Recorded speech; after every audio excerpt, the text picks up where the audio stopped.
Very charming good morning, all of you. And once again, I am sure that now you are working really very hard because some of the students are asking their problems facing at that time. So today I am going to teach you a most heart-touching lesson, The Ghat of the Only World. It is written by Amitabh Ghosh, one of the greatest novelists as well. Amitabh Ghosh ने ये lesson लिखा है and it's my suggestion. It's a story of a man who knows that he is going to die, but still he faced the challenges of life. So really this heart-touching story, the main character of the story is Shahid. Shahid is a victim of cancer, but he knows that he had very limited time. वो जानता है कि जिस बीमारी ने उसको पकड़ा है उसकी मौत निश्चित है। फिर भी वो उस चैलेंज को एक्सेप्ट करता है। वो ये डिसाइड करता है कि वो अपनी आखिरी सांस तक केवल हंसेगा, केवल मुस्कुराएगा। Although this novel was written after 2000, but in 1970, in that period, in that decade, a very beautiful movie was wa- uh, released, and the lead role was played by Rajesh Khanna. The name of the movie is Anand. The same story you will realize. If you have not seen the movie, must watch to understand the concept, the theme, the story of the novel. The character Rajesh Khanna plays the same role as is written by Amitabh Ghosh for Shahid. This is an experience of Amitabh Ghosh as he had mentioned in this story. Shahid is his friend and Shahid requested him to write down about his life after his death, not before that. क्या होता है जिंदगी में वास्तव में जब इंसान अपनी मौत को अपने सामने देखता है तो वो सरेंडर कर देता है। लेकिन इस मूवी में, इस स्टोरी में उसने बताया है कि मृत्यु जीवन का एसेंशियल पार्ट है। We should welcome that. So let's start the story of the lesson. The lesson opens on a note where the author's friend Shahid, who has a malignant tumor, wants him to write about him after his last breath and how the author resists it. Shahid उससे इस चीज में चाहता है कि उसे malignant tumour है and he will die सून। वो जानता है, लेकिन वो उससे कमिटमेंट करता है कि मेरी आखिरी सांस के बाद ही तुम इस कहानी को जरूर लिखोगे। यद्यपि जो ऑथर है अमिताभ घोष वो रेसिस्ट करता है, इस चीज का विरोध करता है। This is because of his lack of ability to respond in a situation like this. ऐसा क्यों था? क्योंकि वास्तव में ऐसी सिचुएशन में उसके पास रिस्पॉन्ड करने के लिए, उसे आंसर देने के लिए वो एबिलिटी थी नहीं। वो कैसे उसे ये कह पाता अपने दोस्त से कि हाँ, I promise after your death I will write down the story. It is never possible to say a person. Shahid knew him well and thus he made him agree on this. Shahid अपने दोस्त अमिताभ घोष को अच्छी तरह जानता था और इसीलिए उसने उसे इस चीज पर एग्री कर लिया कि उसकी लास्ट ब्रेथ के बाद ही वो इस स्टोरी को लिखेगा। The author tells us how he made notes of every encounter and telephone conversation with Shahid after that day to be able to write about him. उस दिन के बाद से लेखक ने जब भी वो शाहिद से मिलता था या पहले कभी मिला था, उसके नोट्स बनाने शुरू कर दिए, उसके बारे में लिखना शुरू कर दिया, चाहे वो टेलीफोन पर बात करता था या उससे फेस टू फेस मिलता था। उसने उसका कलेक्शन करना शुरू कर दिया। Now the author's fascination with his friend dates back to a time when they were not friends। अब यहाँ से ऑथर उस बैकग्राउंड में ले जाता है स्टोरी के लिए, जबकि वो शाहिद को जानता ही नहीं था। शाहिद और वो दोनों फ्रेंड भी नहीं हुए थे। Amitabh new Shahid for his work in poetry. चूंकि शाहिद को वास्तव में कविताएं लिखने का, कविताएं गाने का बहुत शौक था, तो अमिताभ केवल ये जानता था। It was only through a friend that they met but remained only acquaintances.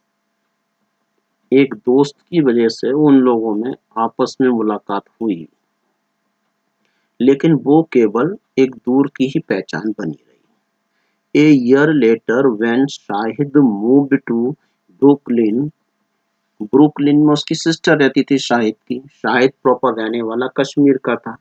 तो एक साल बाद जब शाहिद ब्रुकलिन के लिए चला गया, they got closer upon frequent brunches. तो वो अक्सर ब्रंच टाइम में मिलने लगे। छोटी छोटी पार्टियां होती थी, उन पर उन लोगों की मुलाकात होने लगी। It was after a sudden temporary lapse of memory that Shahid moved from Manhattan to live with his sister.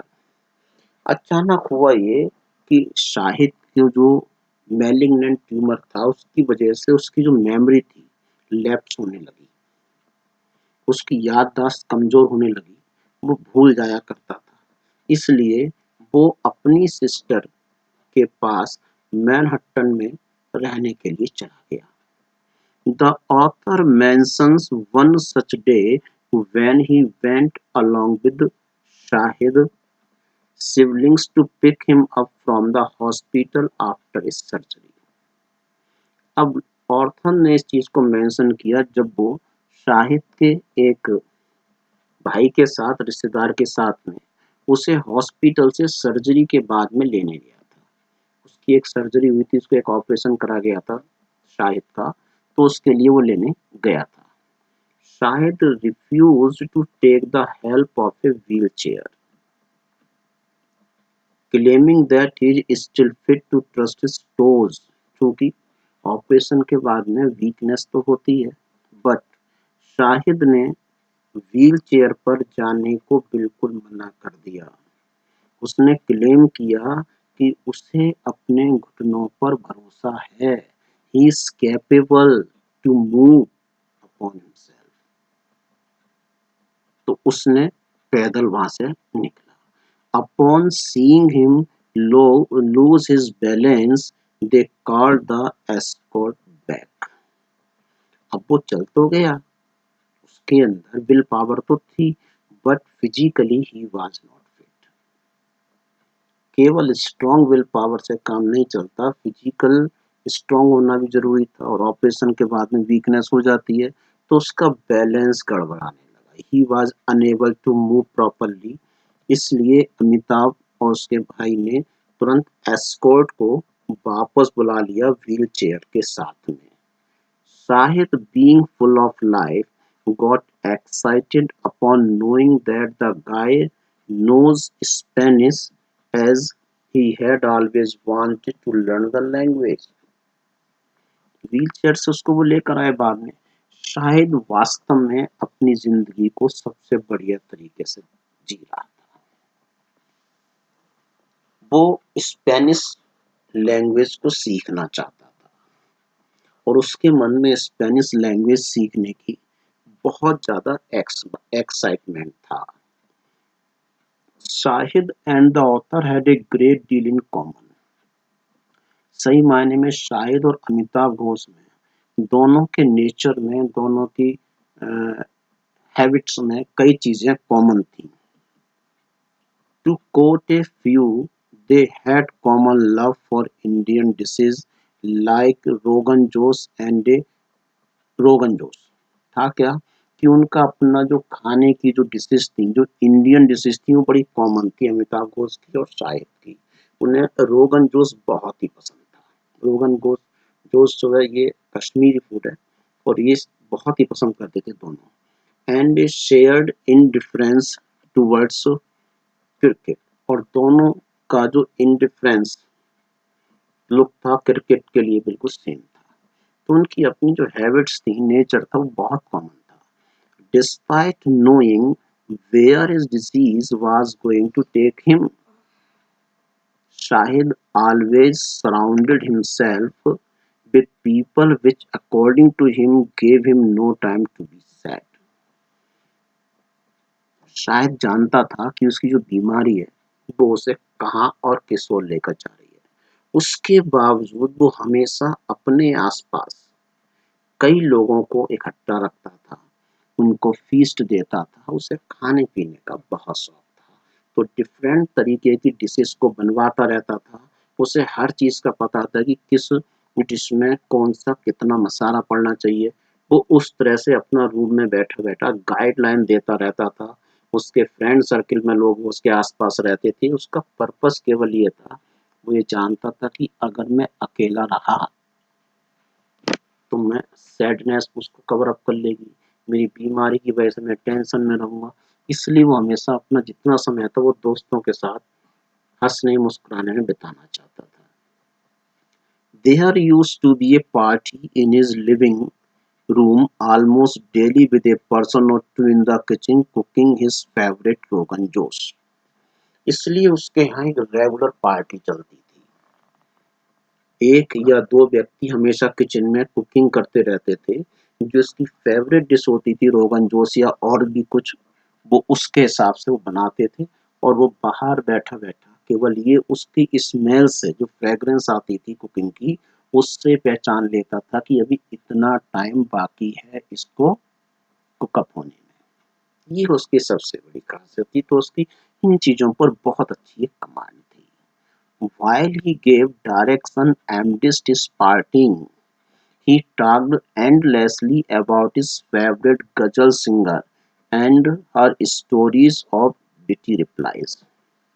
अब जब तक ये पार्टी तैयार होती रहती थी, जब तक खाना-पीना तैयार होता था, तब तक वो कंटिन्यूअसली बातें करता था अपने फ्रेंड से। और उसके टॉपिक्स क्या होते थे बात करने के लिए? जो उसकी फेवरेट गज़ल सिंगर थे, पाकिस्तानी सिंगर थे गज़ल के और भारत के थे गज़ल के कुछ सिंगर, उनके बारे में वो कंटिन्यूअसली बातें करता था। उसे लगभग अपने फेवरेट सिंगर की हर गज़ल याद थी। तो वो गज़लें सुनाया भी करता था, उस पर डिस्कशन करा करता था।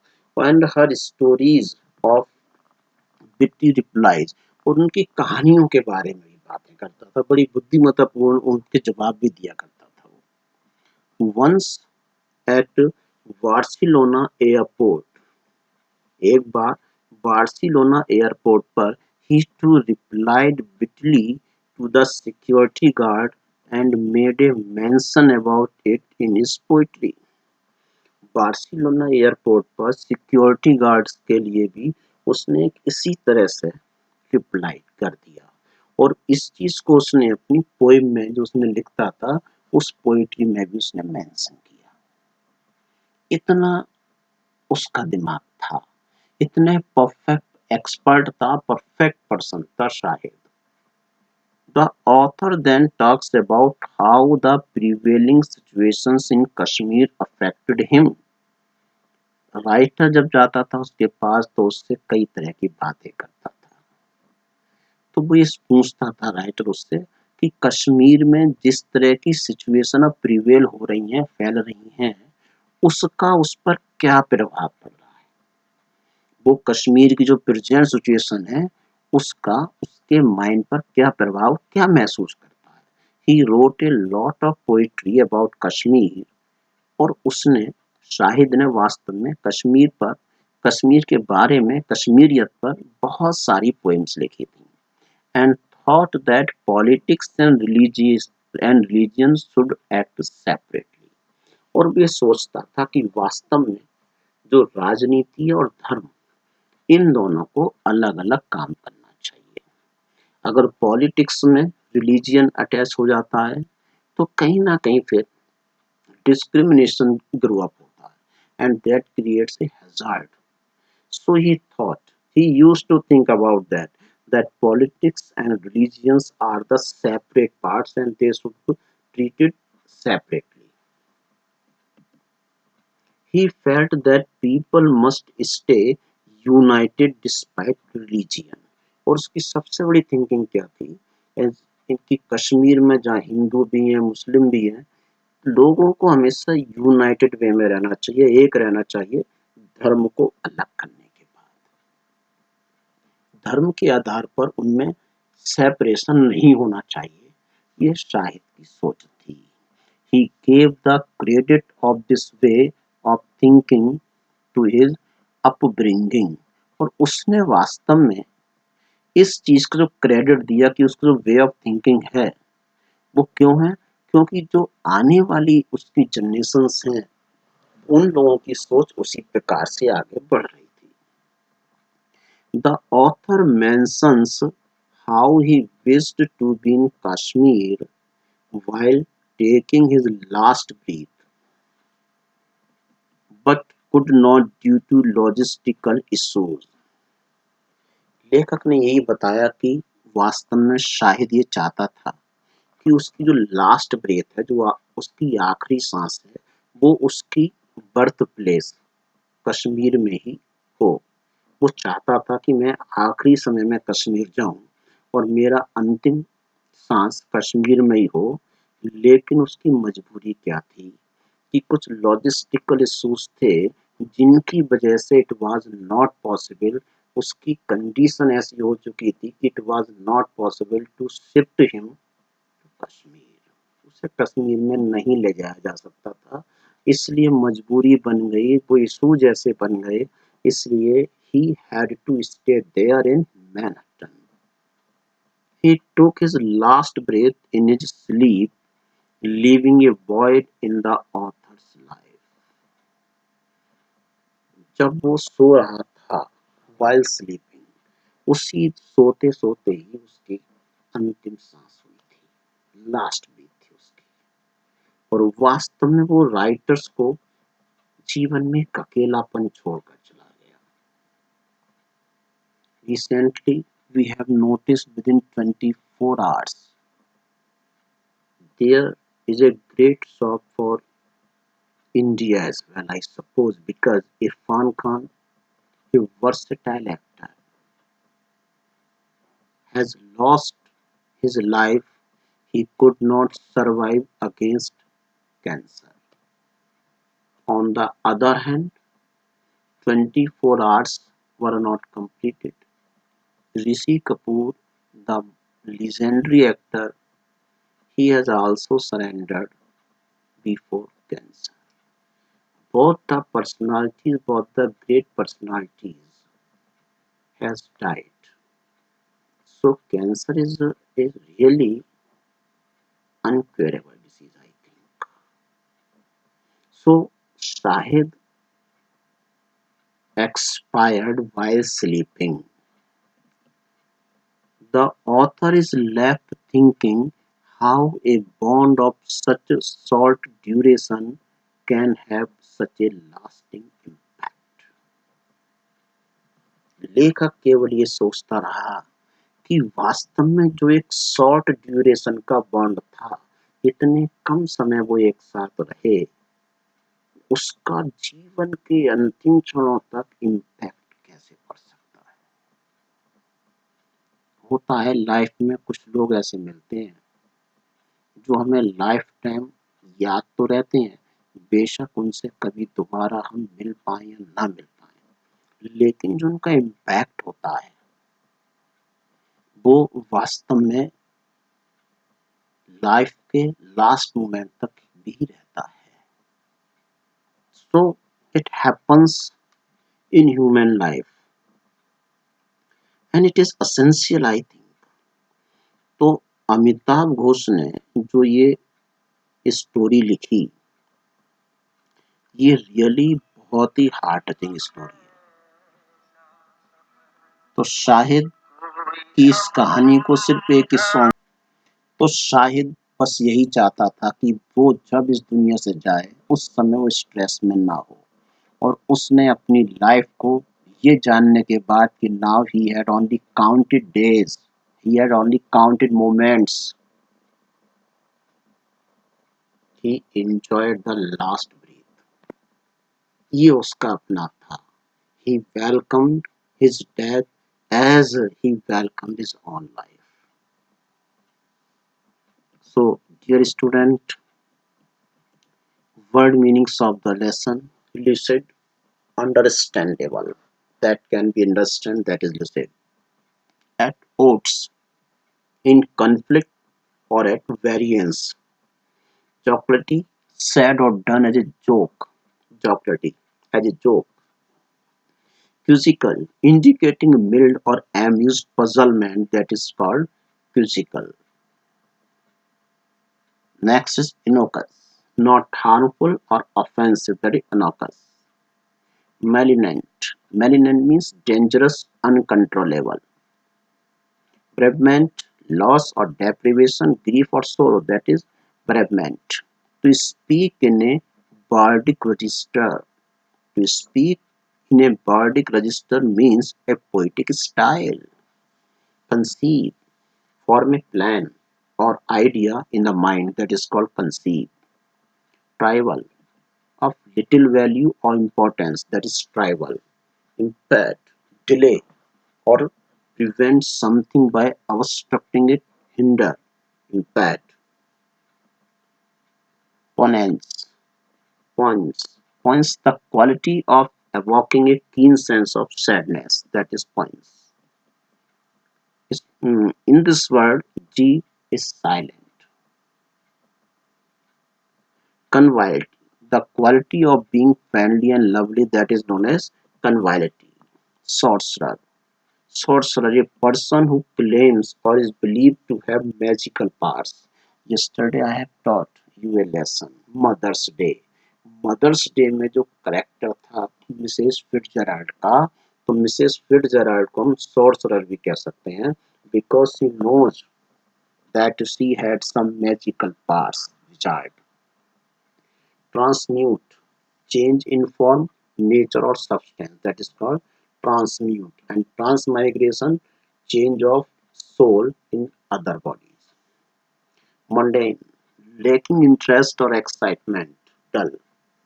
Shutters, a stitch or row of stitches holding together the edges of a bound or surgical incision.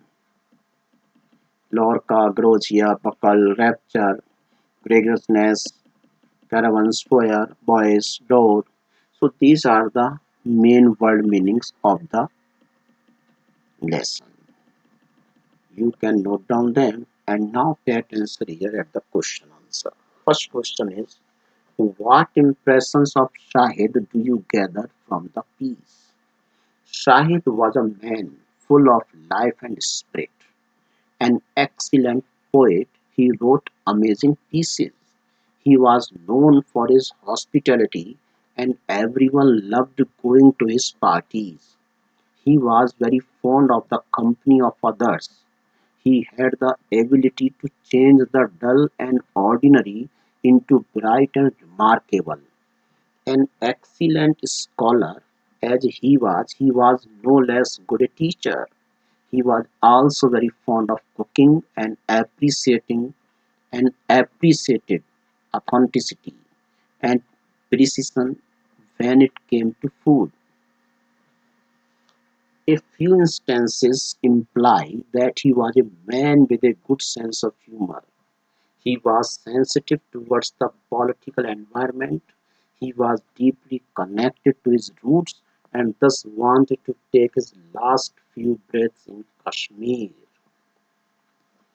Overall Shahid एक ऐसा व्यक्ति था जिसमें जो लिविंग लाइफ था, someone called a living legend, जो अपने आप में जीते जी हिस्ट्री बन जाती है, वो इस तरह का व्यक्ति था।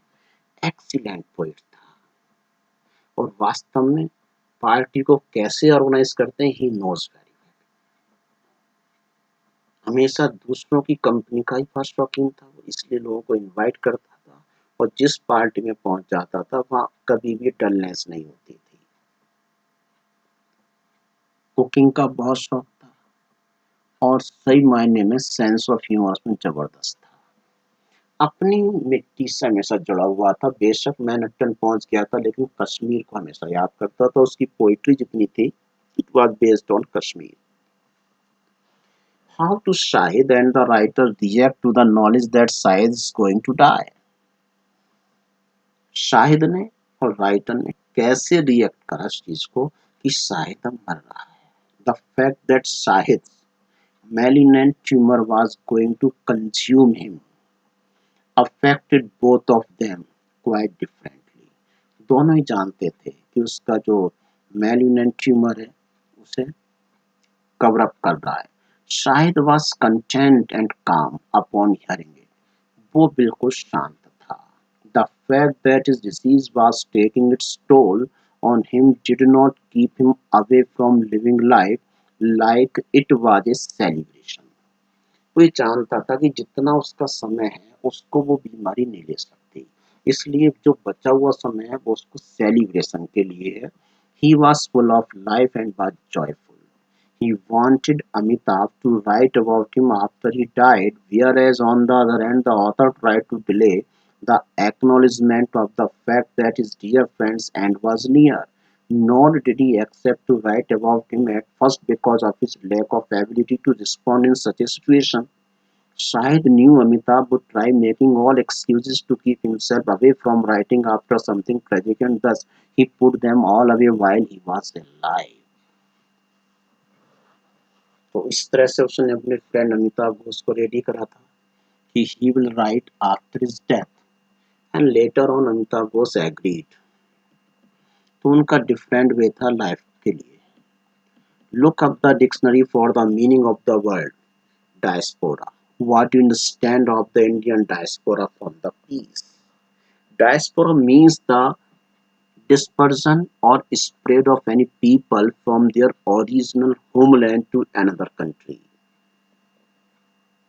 कोई भी व्यक्ति अपने होमलैंड से किसी दूसरे कंट्री में चला जाता है तो उसके लिए वर्ड यूज करा है diaspora. The chapter the ghat of the only world describes many Indians living in the United States away from their motherland. Shahid lived in Manhattan and later shifted to Brooklyn. His sister taught at the Pratt Institute in America. Amitabh Ghosh lived a few blocks away, though the narrator and Shahid lived in the United States. They loved Indians and Indian things like Rogan Josh, Begum Akhtar, and Kishore Kumar. Shahid had a passionate love for Kashmir, so he wanted to go back to Kashmir to die. तो इस तरह से जो लोग अपनी original homeland से दूर रहते हैं they are known as diaspora. Amitabh Ghosh भी वहीं रहता था मैनहट्टन में, शायद भी मैनहट्टन में रहते थे, कुछ ब्लॉक का अंतर था और लेकिन वहाँ रहने के बावजूद both of them loved Indians and Indian things very much. उनकी जो फेवरेट सिंगर थी वो बेगम अख्तर थी, बेगम अख्तर की गज़ल उनको बहुत पसंद थी, किशोर कुमार के सॉन्ग बहुत पसंद थे और कश्मीर के लिए हमेशा भी याद करते थे। तो मीन्स ये है कि हम पूरे विश्व में कहीं भी रहें but we should love our motherland, we should love our people, we should love our family forever. So dear student, this is a really very heart touching lesson and I think it is at the right time because we have faced a crucial moment within 24 hours. Irfan Khan and Rishi Kapoor, and same here the story strike about Mr. Shahid, written by Amitabh Ghosh in the Ghat of the Only World. Means the last stage of the world, the living ones So enjoy reading from your textbook and note down the question and answers. Goodbye and have a nice day ahead.